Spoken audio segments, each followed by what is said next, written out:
duke dhënë shpjegimin të tregohet një farë mënyre që kjo fjalë është e përdorshme, do përdorur apo mund të mënjanohet. Po themi nëse kemi fjalën penxhere, dolën penxhere për me pas se kush po vjen. Shpjegimi i fjalës penxhere bëhet shit dritare. Po. Sepse duke thënë shpjegimin dritare, atëherë je i qartë që kjo është një fjalë e vjetër. Pra e gjejmë kështu. Po, është një fjalë turke, por ka hyrë në Shqipen, përdoret në Shqipen popullore, përdoret në këngët popullore, por ndërkaq duke shpjeguar me shit dritare do të thotë se është një fjalë që nuk është fjalë e Shqipës, është një fjalë e huazuar. Qartë. Çfarë fjalësh mund të ndalemi ne së bashku të komentojmë tani që shpesh i dëgjojmë të thuhen gabim, por nuk janë ashtu. Tani kjo është një pyetje shumë e gjerë, po ndoshta disa u vinë në mendje, se ju duke njohur mirë. Këtu problemi është që fjalori i jep normën e fjalëve që përdoren. Kurse përdorimi është ajo që latin të thoshin usus norma loquendi, përdorimi është norma e të folurit. Mua më shqetëson fakti që ka një varfëri përdorimi, pra kapen disa mënyra të thënit të cilat janë të kalkuara, domethënë të përkthyera pjesë për pjesë nga gjuhët e huaja dhe nuk janë mirëfilli shqipe, dhe ato bëhen si thuash si një element e përdorur nga të gjithë. Dhe lidhur me këtë del edhe problemi i ju gazetarëve. Domethënë, unë e kam mendimin që pa gazetar të mirë nuk mund të ketë përdorim të mirë të gjuhës shqipe. Koti i zgjedhim arsimtarët në qoftë se nuk i zgjedhim gazetarët.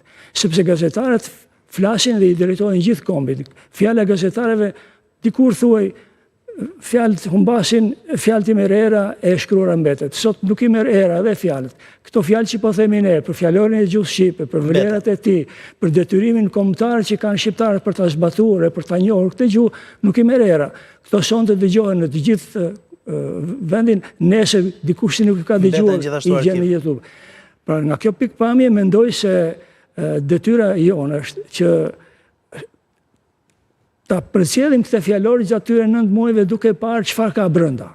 Duke dhënë mendimin e mundshëm se çfarë mund bëhet. Një gazetar nga Malizi, shqiptari i Malizi, më pyeti sot pikërisht tha, a e keni futur fjalën me fjalën gjitholog.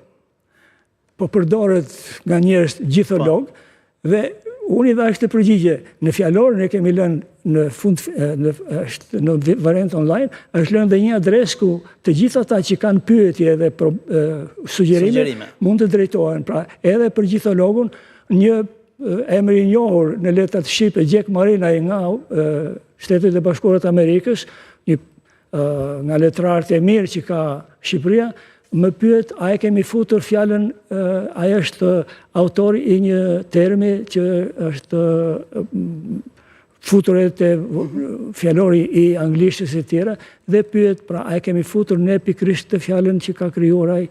Kështu që nga kjo pikpamje mendoj që gazetarët e mirë janë ata që do ta ndjekin, do ta. Atëherë më lejo profesor të pyes, çfarë komendi, kritike, komplimenti, ndoshta kompliment me sa duket jo se ju jeni njohës i mirë i gjuhës, po keni për gazetarët. Tani këtu të sinqert.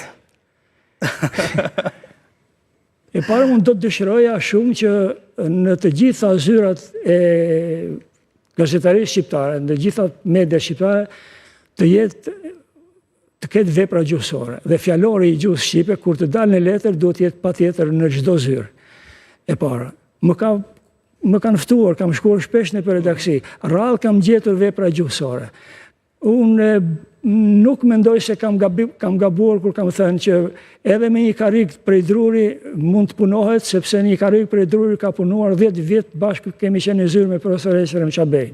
Një karrik me Dru Qarrik ishte ai, pra në formë kolltuk, po jo kolltuk. Por kontributi ishte dhe ka bërë ato kontribute. Pra mundet që komoditeti i zyrave shumë mirë që është, por edhe mund të mos ishte i tillë, por brenda komoditetit vërtet është të ketë libra, të ketë fjalor, të ketë gramatika, të mund t'i drejtohesh. Për shembull, ka edhe fjalor më të vegjël që kanë qenë para se të dilte ky fjalor. Ata janë edhe sot në punë, edhe sot mund të shërbejnë, pra për të parë se çfarë kuptimi ka. Edhe po marrim një fjalën emrin kush, për emrin kush. Po.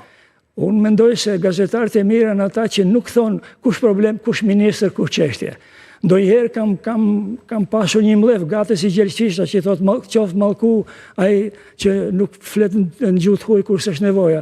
Kam thënë njëherë qoftë mallku e njëri që se hap gramatikën, unë nuk po të them që ta blej patjetër fjalorin, po ta shfletoj, shkoj ta gjej gramatikën e shkollës që i ka në shtëpi. Pra duhet që fjalorët të shfletohen. Fjalori është pra për të parë çfarë kam. Është si në qoftë se do të ndërtosh një shtëpi, puna e parë do mbledhësh materialin e ndërtimit, gur, tulla, gur të latuar që do të vijë, do mendosh ku do e vëm këtë, ai qoshi duhet të jetë, pra fjalët duhen parë gjithmonë pra nga kush në cili.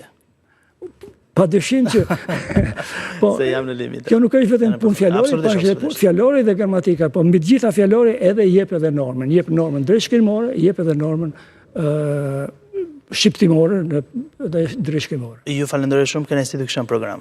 Falenderit edhe uroj që ky emision të ketë ndezur si toj dëshiren për ta ndjekur këtë fjalor. Sa